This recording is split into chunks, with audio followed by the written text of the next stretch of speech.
Hey, what's up, guys? Trey Lewellen here with another episode of Kommerce Kings. We're going to rock today. You guys are going to be super excited of who I have on the call today. This is crazy. So this dude is running for Congress, of all things, but I've known Whalen, the man of the hour, man of the century, for, I don't know, maybe like, 4 or 5 years now? Yeah. I have a couple cool friend relationships. So me and him just got shot a couple times, or shot at a, I don't even know what that thing was, as some sort of like, I was crawling on my knees. I was going crazy. We went to war. We did pretend war. Pretend war. But the bullets were like real gunpowder with BBs or something.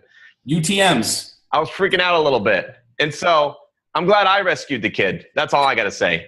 We were on the same team. We did good. We did really well. We did really well. I was impressed. So all I'm saying is that if the shit hits the fan, you could be on my team. We're good. I'm down. That's all. I think we can end the podcast right there, because I just wanted that stamp of approval. I'm all set. So man, I want to get into cool things, because dude, you've done so much in the last 2 years, 3 years. Yeah. It's insane. And like to a point where you have like your life has changed. Right? Like, I think you were going on a direction of like, this is what I want to do. This is what I want to create. And I want to hear more about that. And then a big something happened, and we're going to talk about that. And dude, this whole like pivotal moment had to happen in your life where you had to make a decision. And so let's just start there. So what were you doing before the big impact? So, I mean, it was, if we take it all the way back to kind of the shift and burning everything to the ground and then rebuilding, is that what we're talking about? Or like, what are we talking about, bro? So the video went viral. You had one video that went like just exploded. Yeah. Because you're a huge influencer, right? But like what was your following before that day that you made that video? And then, I mean, what was that? Like, I was a dude who lost everything in 2008, like probably tons of the people listening here. I mean, I was highly leveraged in the real estate game. I was developing. I basically took all the money that I had made in mortgages in my early 20s, bet it all. I mean, pushed everything into the middle of the table, got my ass handed to me. In the midst of that, I also decided to end my marriage and just be a total freaking asshole. And it was an interesting experience, like where I literally went from headline news being this entrepreneur, and we're doing these deals, and I'm meeting with Donald Trump and legitimately doing business with his company, to moving out of my 9,000 square foot house into a 2-bedroom condo, trying to figure out like why the hell I even wanted to live. So it was a really, really interesting time. I spent a lot of time in a really dark place, man, feeling sorry for myself, angry at the world, pissed off at everybody. I think a lot of listeners probably can relate to that, especially people that got their ass handed to them in 2008, 2009. And I ended up just really, really, really burning everything to the ground. I burned my relationships, my friendships, my business. We did $22.5 million of revenue. I had 170 employees. We were one of the largest REO flippers in the country. And I ended up flipping homes. That's what you're doing? Flipping homes. A lot like some of our friends, Mark and Joe and those guys. Yeah. I literally walked in and just handed a piece of paper to my partner and said, I'm out, I'm done. And I literally walked away from everything, took no equity, no money, no anything. And I pretty much stuck my head on my ass for 2 years, and ended up realizing that this wasn't going to help me. This wasn't going to be a very profitable investment of my time, nor was I going to be able to build anything back again if I kept down this path. And so I finally decided to hire a coach and mentor, and he challenged me to do some really, really hard shit. And in the process of all of that, one night I decided to sit down with my smartphone here and tell the truth for like the first time ever. Because everybody's like, how you doing? I'm good. You know what I mean? All the same bullshit that we tell each other. And I just told the truth. And I had 200 followers and a couple hundred friends, like every other freaking asshole on Facebook. And I did a post, and it was really raw. And I talked about how I fucked a lot of things up, and it ended up going viral. And you're right, it totally put me on a different trajectory, because I've been doing real estate my whole life, and now all of a sudden all these people were watching what I was doing with my life, not just my business, but like, how do you do this? Like, you're a good dad, you're watching everything, and this experience that we have of social media became a very real thing for me. And as we've gone on and on and on, I've started to grasp it more and more and more, and realize like this is reality TV. It's my own TV show. And what I put out there, I'm projecting into the marketplace and people consuming and watching, and whether they turn on ABC, NBC, CBS, or, Sean's Facebook channel, there's content there. They're consuming something. And so I just got more and more and more comfortable telling the truth, and more comfortable realizing that all of the things that I had done in my past, which I looked at as these huge black marks, these huge things that I wanted to run and hide from, were actually the things that were giving me the power to do different shit. And so, the title of my book, that's going to be coming out in a little bit, is Your Mess is Your Message. And I realized all of the dumb shit that I did actually had value, because I realized now what not to do. And so, young entrepreneurs, all these people started really looking at me and looking at what I was doing, not only in business, but it was interesting because that first post that went viral was about my divorce. And I've had posts about, racism, about business, about politics, all go viral. So it's kind of an eclectic mix. Normally you have one guy that goes viral about one thing and then he rides that train, right? And I'm like, everything we're not supposed to talk about, sex, money, politics, religion, that's all the shit I talk about. It just happens to be gospel according to Sean, and people really like it. So it's definitely changed the trajectory of what I, thought I was going to be doing. And I walked away from real estate. I sold all my real estate and chose going all in on lions, not sheep, which it's one of the best decisions I've ever made in the business world. So I want to hit on that post. So you did that post, you did the divorce thing, you spilled your guts, and when did you start seeing the shares and the comments start hitting? Well, I did. My kids, literally, I had gone and picked up my kids from my ex-wife's house. And they got to understand, this isn't obviously a relationship conversation, but our divorce was bad. We had two angry people that were fuck you, wanted to rip each other's eyeballs out. So we spent 6 months picking up and dropping off our kids from a police station. That's how bad it was. And so I went to pick up my kids, and after going through this process of kind of rebuilding and trying to figure out how to not be angry, one night I went to pick up my kids, and my kids were like, Dad, my ex-wife was remarried, had a new baby. Dad, come in and see the baby. And it was like, well, no, me and Mom aren't there yet. You know what I'm saying? And so my daughter, God bless her, went in and said, Mom, can Dad come in? And it was like, I just normally pull up the curb, pick up the kids, wave, hey, which is way better than where we were a year prior, just waving, hey, how you doing? I hope you don't get hit by a bus today. I wanted you to get hit by a bus last year, but we're cool now. And so she said, yeah, cool. And so I went into the house, and it was just this awkward but beautiful experience. And I sat down, and my son, God bless him, ran over, grabbed her brand new baby out of her arms and brought the baby over to me. And it was this just, oh shit, is this cool? And I'm sitting there, and we're talking and making the small talk. And I took this picture with the baby, and we went home that night, and my kids were brushing their teeth. And like I said, I used Facebook to just talk shit. That's all I did it for. There was no business involved with Facebook. This is years and years and years ago, before we were doing shit on Facebook. And my kids were literally, it was a matter of 3 minutes of them brushing their teeth. I just sat down, I shared this picture and just puked out my thoughts about it, which was, I fucked a lot of things up. I didn't blame her for anything. I finally, for the first time, was like, dude, I made this bed. I'm laying in it. I own it. And none of you will have any idea how incredible this picture is of me holding her child, where months ago we were here. And so I just hit post, and it posted like any other post, and I went to bed and it had 10 likes or whatever. And I'll never forget, I woke up the next morning and I picked up my phone, and it had 1K on it.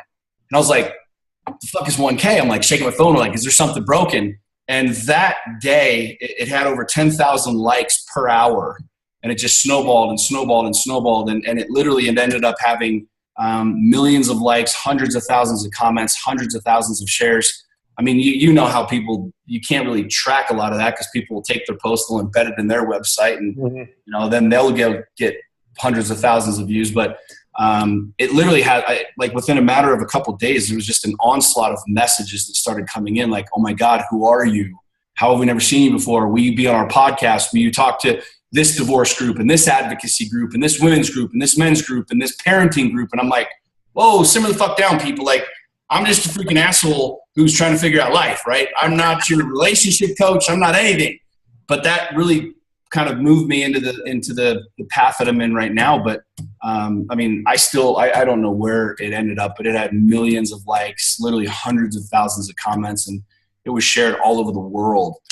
So it wasn't even a video. It was just a post. It was a picture. It It was a picture with a post. And that was it. And it literally took me 3 minutes to write. I didn't think it was push send, and I didn't even think about it. Put my phone down, played with my kids, put them to bed, woke up the next morning, and here we are. And it was funny because it was a truly viral. Like, it wasn't scripted to be viral. I didn't collaborate with people. It was just true viral video. You know, and it to this day, I mean, it's like super humbling, man, because, you know, what did I know? I was just sharing who the fuck I was and what I had gone through, and sharing reality versus like, hey, here's my marketing hat, click on my funnel, go and buy my shit. Like, I didn't have any shit. I was just trying to figure out how to pay the bills and make it to the next day and be, you know, a good dad and not be such an asshole to my ex-wife. So to be in that position of people looking at it saying, dude, you're like, you figured it all out. I'm like, no, dude, I'm like in the middle of it, trying to still figure it out. It's humbling. It was cool. So you made that post. Podcasts are reaching out. You really don't know what to do. So walk me through that, because that's a pretty cool experience as well. Like, people are calling you. You don't know if to say yes. You're kind of going on maybe some of them. But like, when did you start to embrace it? It grew and grew and grew. And you know, I'd answer messages and I do podcasts because I truly learned something. Like, I understood something. And I started surrounding myself. I was working with Garrett, as you know, and you know, like it was kind of, everybody was looking at going, whoa, dude, nobody's ever had a viral post before. What do we do with this? It's really cool. But a lot of people started reaching out, and that's where I started to kind of realize, like, the more real I was and the more honest I was, the more people connected with me. And so I wasn't a coach. I wasn't charging for coaching. I didn't have any coaching programs. I had no websites. I had no funnels. I had no anything. I was just this dude who was still flipping the occasional house to keep the lights on, kind of a deal. And as more and more people reached out, I started aligning more with like the Jesse Elders of the world and Garrett and other coaches, where they're like, look, man, you know, you have value. This is valuable. What you did, how you did it, the process and system that you went through, the books that you read, the things that you did, the daily structures that you put in place, this shit has value. So, you know, start teaching people this. And so I kind of did. And then I started surrounding myself more and more and more with people that understood the online game, and really started just having them kind of push me into this idea. Like, look, man, it's the same way you go to a therapist or a counselor or a college or a university or anything to learn something. You're teaching people something, and that has value. And it took a while to get there, but I started kind of rolling some things out, and, hey, I'm going to do this one night thing where I talk about this, and it's $20, and I'd have 100 people that would show up. It's like, okay, cool. You know what I mean? It kind of kept growing and growing and growing that way. But, you know, I was against coaching, man. I thought coaching was bullshit. Like, I was the very first guy that Garrett ever talked to about Warrior. And he's like, hey, man, I'm thinking about doing this thing for these guys and whatever, and it's like $5,000. Would you do it? And I'm like, hell yeah, I'd do it, man. And he calls me. He's like, all right, I'm going to do it. It's this weekend. Give me your $5,000. I'm like, fuck you. I'm not paying you $5,000. Coaching's stupid. Like, what do you know that I don't know? So I was told, like, coaching was not in my sphere, not in anything. But it was after me realizing that I wasn't getting the job done that I wanted to get myself, that I kind of started bringing people in. And it's the same thing now, like working with you, working with, you know, ClickFunnels and everything else, like no pitch or promo, but like understanding, like, there's certain guys that know shit that I don't know, and I should give them money to actually learn this stuff. And it's the same thing with me, with what I know about divorce, what I know about rebuilding a relationship, what I know about going from being multimillionaire to crashing to building a 7-figure business again. You know, when you do it, you become the expert in that. So I think what's really essential to this whole thing is Facebook is such a massive platform. It's ran by people with little buttons and little gizmos and levers behind the walls of you know, the big letter F. And I think what is so cool about this is, for some reason, that algorithm, or whatever you want to call it, that dude behind a switch, got a hold of your post, picked it out of all the millions of posts, man, all the millions of posts just that day, let alone, you know, the entire year that happened, and gave yourself like this audience. And it created something. It created you. It put something of value into you, to where dude, it just created this. I'm having trouble like trying to explain the words that happened for you. To how this basically tidal wave of people became followers of you, who you weren't a different guy.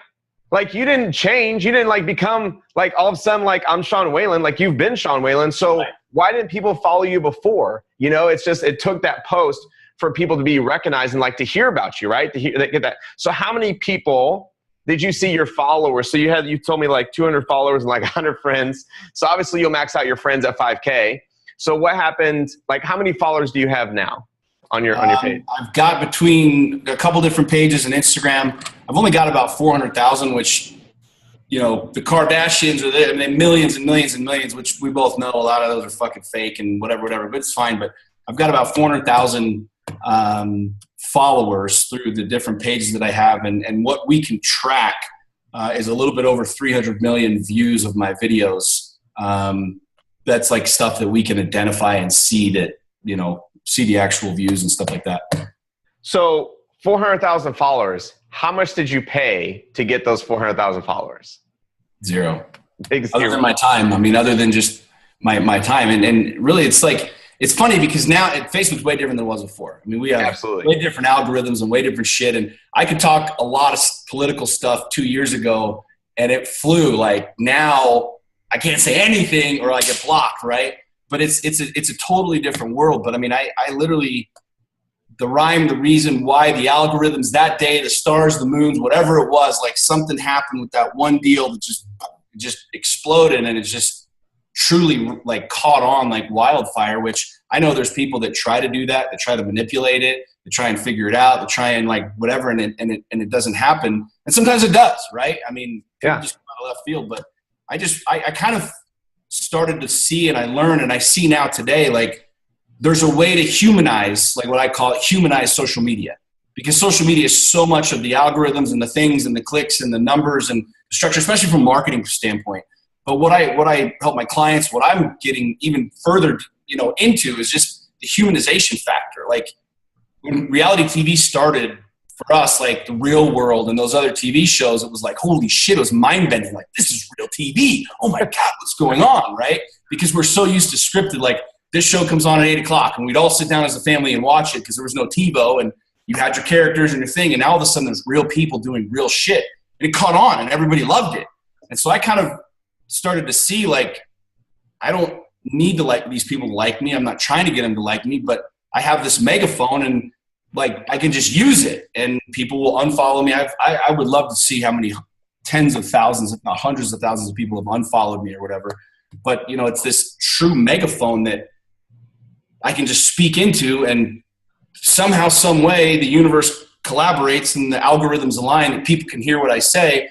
And then people that really like it will share it with their friends and then share it with their friends. And it's just like this crazy, crazy, crazy thing that, I mean, you and I have talked about it. We're still in the infancy of social media and like where shit's going to go and where technology and VR and everything else is going to go. But I just kind of figured out the humanization factor that I really do think people are looking for, and not necessarily, well, not only just looking for, but really desiring. Like we're all kind of these figures, and some of us are really good at marketing. Some of us are really good at telling the truth. Some of us are full of shit, you know, whatever else. But I just think people connect with certain people at the right place at the right time. And the more I tell my truth about whatever the hell's happening in my life, whether it's my dogs or my friggin' squishy ball or whatever the fuck it is, people are like, I had a squishy ball experience too. I like this guy, right? You know, it's crazy. So, and I want to get to a pivotal point here, because what Facebook was is it was a platform that gave you this audience, right? This voice. You put it really well, a megaphone. But then as time progressed, I've seen posts where you'll like circle in red and you'll be like, I did this post, they got 15, you know, however many views, and then now it's completely gone. So like what once was okay with you, now they're trying to like reel you back in. So tell me about that. Well, it's interesting because, I mean, without getting all political, I mean, we obviously know where you know, Zuckerberg stands on, you know, the Republican and the Democrat and the conservative and the liberal. And it's just, it is what it is, man. I mean, Mark Zuckerberg, I know you're watching Kommerce Kings. I know you follow Trey because you're trying to figure out how to ball like Trey. So I know you're going to see this, but like thank you for putting this platform together because it's allowed me and Trey and lots of other people to do some really cool shit. But let's not pretend. I mean, this is not a truly organic platform. This is not a platform where you get to say whatever the hell you want and it flies. Like, they regulate what's said, when it's said, how it's said, because it's a business. And I think before, they weren't really sure where to fucking go with it. It was like, it started with the dorms, like the college kids, and you could just figure out who the hell lives where and whatever. It was almost like a Facebook, a book of faces of people that you could just look up. To now all of a sudden people started using it in this interactive way, and Facebook's like, oh shit, what do we do? And then all of a sudden the onslaught of business and of, you know, money and capitalism and commerce, and we need to control where this freaking monster goes. And it's obviously a very, very, very profitable business platform, but it's definitely moving away from free speech and, you know, true First Amendment abilities for groups or people or celebrities or whatever else, unless you err on the side of Facebook and what they believe to be. I mean, case in point, I've been trying to get my page verified for 2 years. I've done every single thing and I can't get my page verified. They keep shutting me down and shutting me down. And there's dudes with 300 followers that are a Christian guy or some liberal group or whatever else, and done in a day, they get verified. So it's like, I get it. I know how to play the game, and I don't expect them to, you know, bend over backwards, but let's not make any assumptions that it's actually true free speech. It's a fucking phenomenal business platform though. So do you think they're seeing the words in your post, or you think they're transcribing what you're saying and looking for certain words? I think so. I mean, dude, case in point, if you did a video right now and you had music playing in the background, it won't even upload. They literally have the ability to scan that video before it ever even posts and shut it down. There's how many millions and millions and millions and millions and millions of videos being posted every single day. Dude, the robots are great. They can't outrun my bullets, but they're a fuck ton smarter than me and you. So somehow they've got the ability to like scan shit, pull out certain words, and they, like you said, behind the Iron Curtain, there's a whole freaking group of people in Silicon Valley. They're like, fuck Donald Trump. He likes Donald Trump. Let's turn down his algorithms. Let's only get 6% of the people to follow his shit today. Haha, we got him. And it's just like, dude, give me a fucking break. It's amazing, right? But dude, I mean, think about it. If you post a video and you have AC/DC blasting in the background, it won't even post. They just shut it down because you're in violation of the whatever. It's not like somebody next week catches on to it. It won't even show up. So they're not dumb. I mean, there's a reason Mark Zuckerberg is what, for number 4 on the Forbes, I mean, wealthiest man on the planet. You know, they're not dumb. Facebook's not dumb. I mean, it's a brilliant business. It's allowed you and I to build, you know, small little empires, but it's like, it's really not a free speech type of opportunity for me to say whatever the hell I really want to say. That's really interesting. So how are you going around that? Like, how are you getting past it? I've had to tone it down quite a bit, to be completely candid. You know, I mean, I got shut down twice for 30 days and, you know, it starts with 1 day and then it's 7 days and then it's 30 days. And it's like the last time I got shut down, I didn't say a single swear word. I didn't say anything. I just created polarity between like black people and white people. And it was like, there was nothing race, there was nothing anything. People were like, you got shut down for that? So there's really no rhyme or reason to it anymore. I've realized that I need to use this platform for exposure, to grow the brand, to continue to, you know, do what I'm doing. We talked about this. I'm moving, you know, from a really big organic opportunity to more of like a business structure and a business strategy with Facebook. And then looking for other opportunities and other places for me to like really say the stuff that I want to say, which I can do like on my own website and things like that. But, you know, I've just had to tone it down, to be completely candid. I can't say and don't say the shit that I really want to a lot of times, which, you know, it sucks. It's not being authentic. It's just, it's self-preservation of my business and where I'm going and what I'm doing. But yeah, it's you know, it's kind of a pain in the ass. It kind of sucks sometimes. That's amazing. So we were at an event, maybe it was 2 years ago. I don't know when it was. And I remember you and I sat down for a quick minute. I mean, you're always on the go. And we sat down on a couch or something. And I was like, dude, you got this like massive following. You're like, I know. And I was like, how are you making money with it? You're like, I haven't figured that out yet. I was like, what? Like, and I was like, I went to Bryceland. I was like, Bryceland, this dude has like 400,000 followers. And he's like shouting to the world to these guys. They love him, but he's not monetized yet. So obviously you've learned, you've done something. So can you talk about that a little bit? Like, how did you start to learn how to make money from that audience? Dude, I remember that actually. I was telling somebody about that earlier today because we were talking about ClickFunnels and Russell. And I don't know if you remember this, but I think Russell had maybe like 200 subscribers of ClickFunnels when we were at Traffic and Conversion down in San Diego, sitting there. You guys were whiteboarding how to grow it and the ClickFunnels All-Stars and all kinds of other shit. Yeah. That's days ago. It started. My big thing is organic, to be completely candid. I get tons of messages every single day from people that are like, hey, I do this. Can you help me? Hey, I do that. Can you help me? I created my own live event and, Lions Not Sheep experience and some other different, I kind of look at Lions Not Sheep as like the hub, and there's all these spokes to the wheel with our clothing and with our this and our that.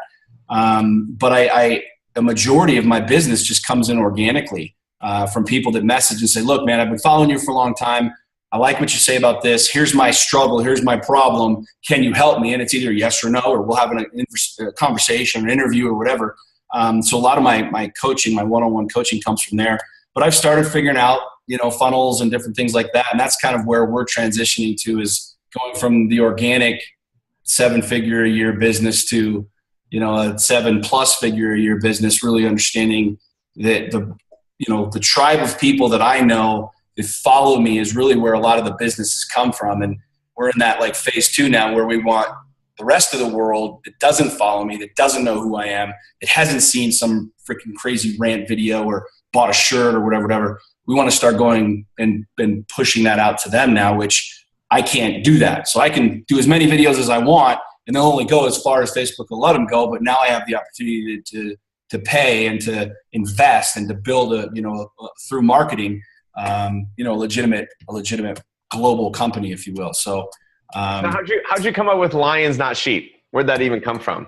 So I was flipping houses. I was doing deals, and I was sitting around one day, and I was looking at a European clothing company, and I forget the name of it. It was like Wolves Not Something or whatever. And somehow, literally, it literally just popped in my brain. Like Lions Not Sheep. As clear as we're talking, as like this ball is red.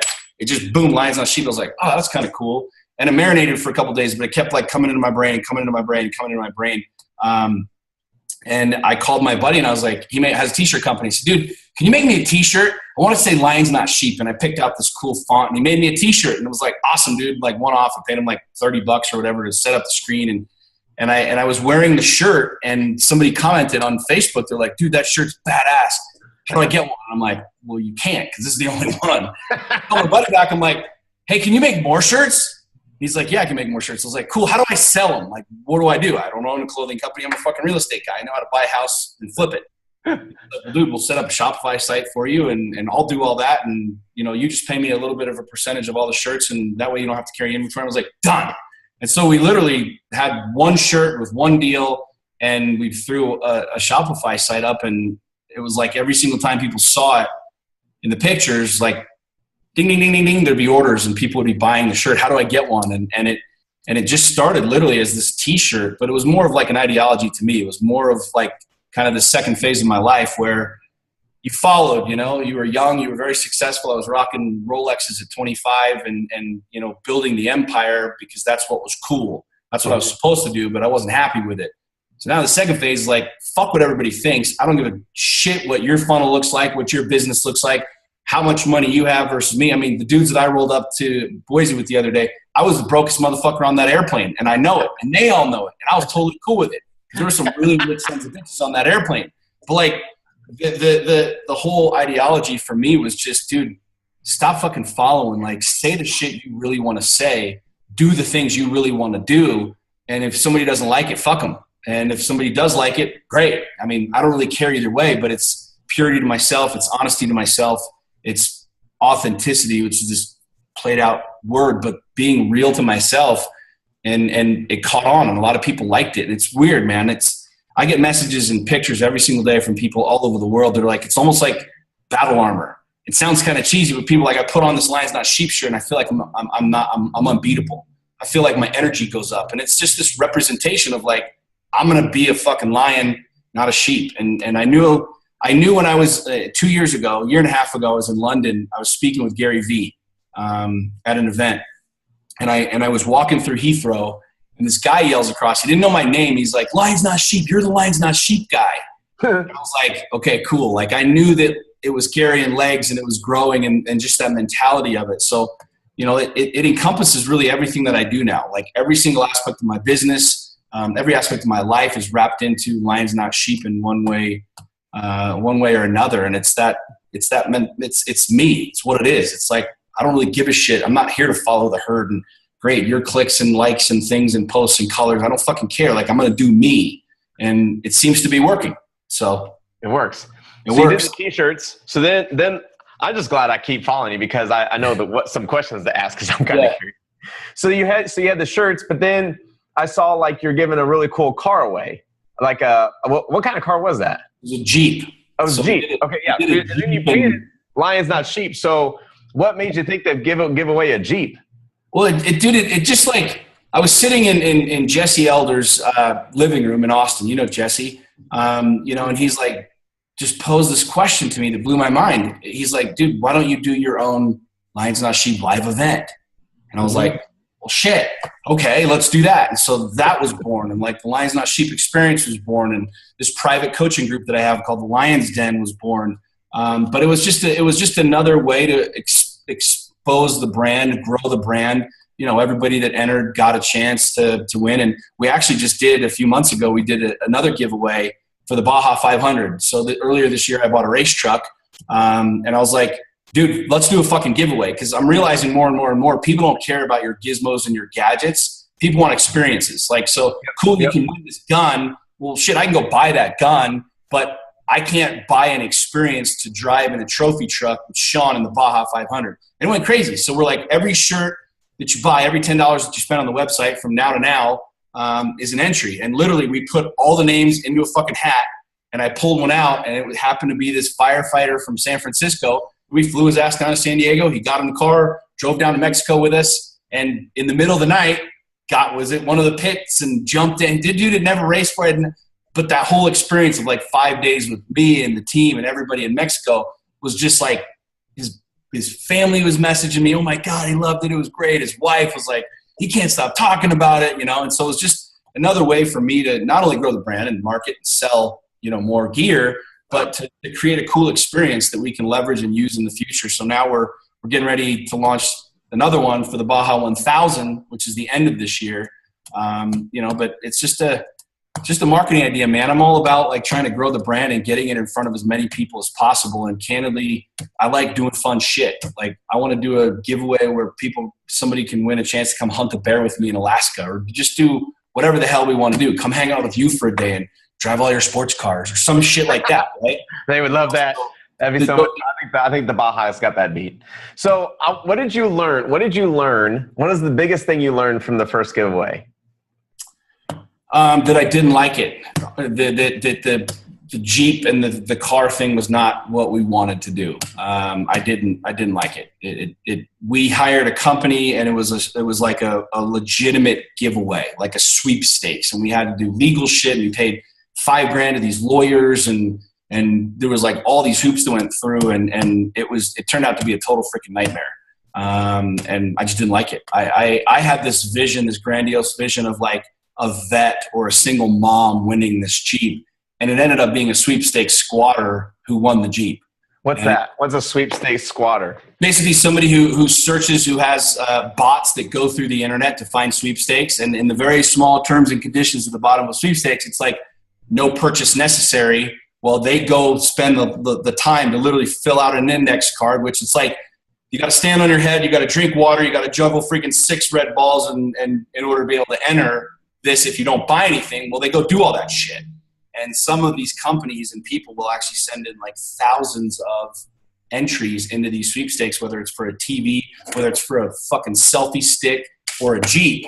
And a sweepstakes squatter ended up being selected because we had no control over it. So when I did the Baja giveaway, I was like, fuck that, I'm doing it myself. And people were like, well, you might get in trouble, whatever. I'm like, I want somebody cool. I want to know that somebody bought our shit and actually like knows who we are and they're going to appreciate it. Where this guy's like, he didn't know who Lions Not Sheep was. He'd never seen one of my videos. He didn't know who I was, and it kind of pissed me off. So I learned my lesson. Dude, that's the good stuff though. Like that's the shit. That's the value add you got right there. Like that's the real, because you went off on a post and like Bryson runs in, when you hit that post, Bryson runs in the room. He goes, "You're not going to believe what happened to Sean." I was It pissed me off, dude. I was pissed. I called my lawyers and I said, fuck it. I don't give a shit. I'm not giving this asshole the Jeep. And he's like, well, you're going to get sued and this is going to happen. This is going to happen. I'm like, fuck it. I don't care. Me being me. And I was like, all right, how do we do this? What do we do? How do we do that? And it just was like, I just wanted to get it out of my head and out of my brain, and I wanted to move on to the next one. But you learn your lesson. I didn't know that was even real. I didn't even know that existed. And now know that if you do a sweepstakes, some asshole in freaking some little Timbuktu town might win your shit and have never bought anything from you. Not be a real follower, a real fan. You know, that's who deserves it. And that's what I want, dude. You know me. I'm a big supporter of our law enforcement, of the military. And ironically enough, David, who won the Baja 500 giveaway, was a firefighter from San Francisco. And I couldn't have been any more stoked and any more thrilled with that experience. And I was just like, I'm going to do it the next one the same way. And it's just, you know, it's fun, man. I love experiences with people. I love meeting new people. I love hearing what Lions Not Sheep has done for them. You know what I mean?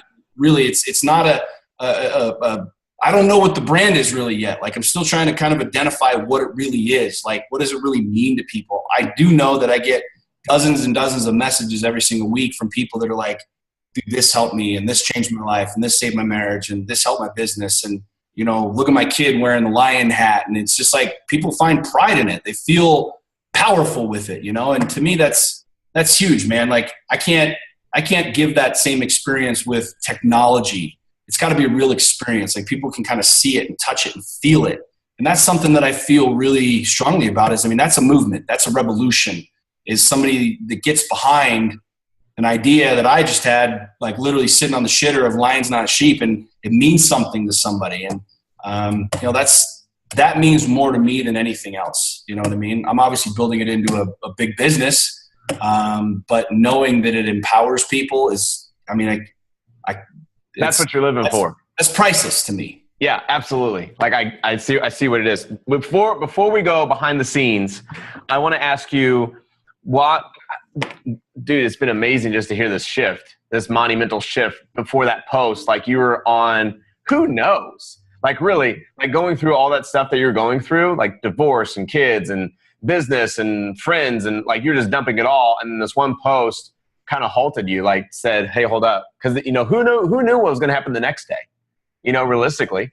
I was in a dark spot, man. I mean, I'm really open with it. And I've told people this through social media and interviews. I mean, I literally and figuratively had a gun in my mouth. Like, I looked at it like I built this huge empire. I had all these employees. I burned everything to the ground. Like, what's my value? And that's where, when I talk about being in my wilderness for a couple of years, that's really what I was looking at. It's like, what the fuck is my purpose here?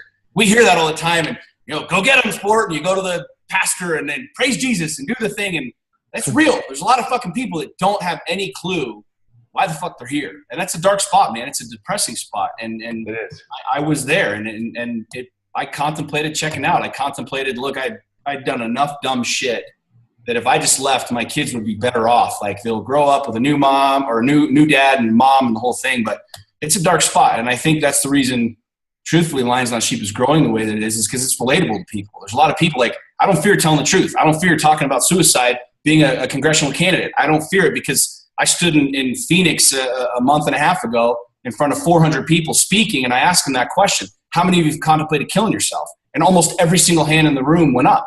And then the follow-up question was, how many of you actually told anybody that? And it was like 2 people that raised their hand. I'm like, you know what I'm saying? Like, that's the truth. That's the nugget. That's what people are starving for, is all you assholes are thinking you're an island. The reality is you're all as fucked up as the guy next to you. So why not just tell the truth? And now you're around a whole lot of people that are fucked up but trying to go somewhere. And I feel like that's kind of what Lions Not Sheep is I'm just this crazy dude who's just been living life at whatever speed and pace and experiencing, and I just share my experience with it. I share what I learned. I share what I fucked up. I share what the nuggets are, and a lot of people like it. That's huge, dude. Someone somewhere gave you a voice, and now you got it. Yeah, it's cool, man. And now you're using it to the best of your ability. And I think you're doing it fantastic. Thanks, bro. How do they follow you, man? How do they find Lions Not Sheep? How do they find Sean Whalen? Go to social media. I mean, Sean Whalen, Lions Not Sheep. I'm not hard to find on social media. SeanWhalen.com is my website. LionsNotSheep.com is the other website. So you can find me. You can find me and donate to the campaign at SeanWhalen.com. SeanWhalen.com. So we can get a little plug in there for that. So here's what we're going to do now, man, is we're going to flip the cameras. We're going to flip the scene, and we're going to continue this conversation because I got a couple more deep questions for you that I really want to ask, that I know that out of all things that you've shared with the public, that we want to kind of take that behind the scenes. So guys, if you want to check out that episode, it is at Kommerce Kings with a K.com/VIP. Sean, thank you, man. This has been absolutely awesome. Hold tight as we change here and get ready for behind the scenes.